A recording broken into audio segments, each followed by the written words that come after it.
Hello students, our topic for today is samples and secondary research. In this video, we are going to continue our lesson market research. In last video, we discussed about primary research and its methods. Now we are going to talk about samples and secondary research in detail.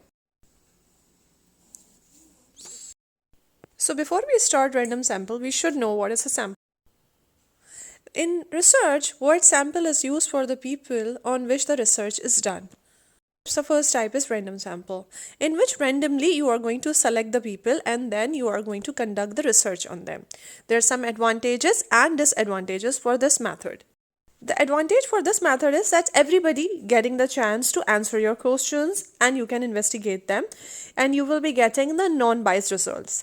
But the disadvantage is that it might be possible that when you're randomly selecting people, those people are not your customer. Let me share one example for you.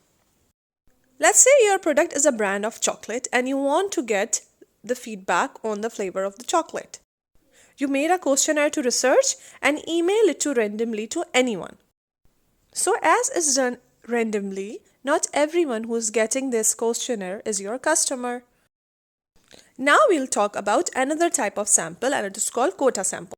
In quota sample, people are not selected randomly. Instead, they are selected on certain characteristics. They can be selected according to their income, gender, region, age, use of the product, lifestyle, or if they are using your product or not.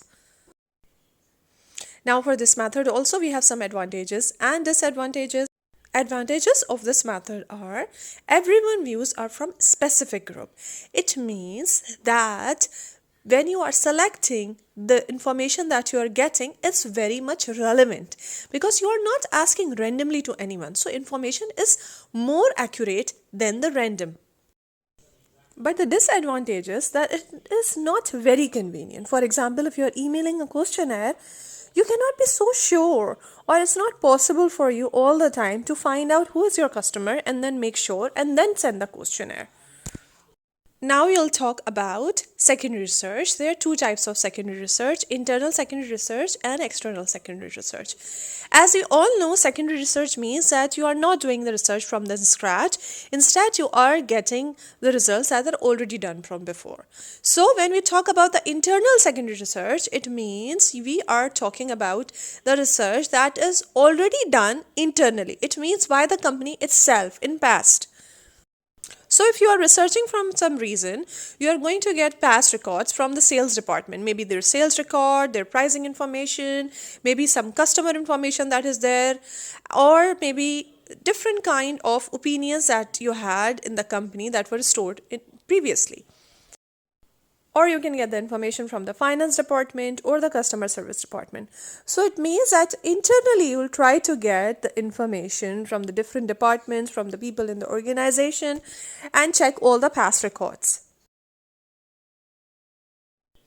Now the second type is the external secondary research. In external secondary research, you are not going to get the information from your company. Instead, you are going to get from the external sources. For example, from your country, you are going to find out the organizations that are keeping such kind of information.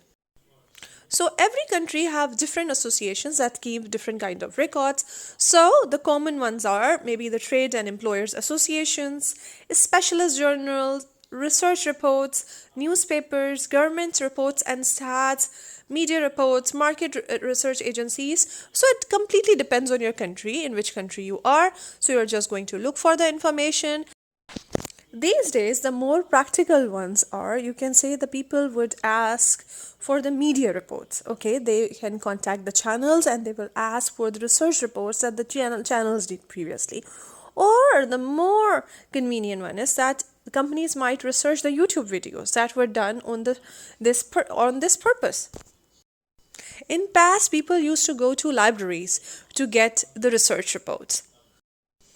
Even there are some companies who are responsible for conducting research. They are called market research agencies. So what they will do, you will pay them some money and you will ask them to give you some research results that they did previously on the topic, or sometimes even they will do the research on your behalf. But the problem with the secondary research is that it's not necessary that the information that you'll be getting, it will be exactly accurate for your purpose. But the advantage for this method is that it's extremely cheap, it is very convenient, and it is less time consuming. You're not going to spend a lot of time doing a secondary research. But obviously, everything's come with pros and cons. So the biggest disadvantage is that it's not a must that once you get the information, it will be very relevant to you. We are done with today's lesson. Please drop any questions down in the comments. Thank you.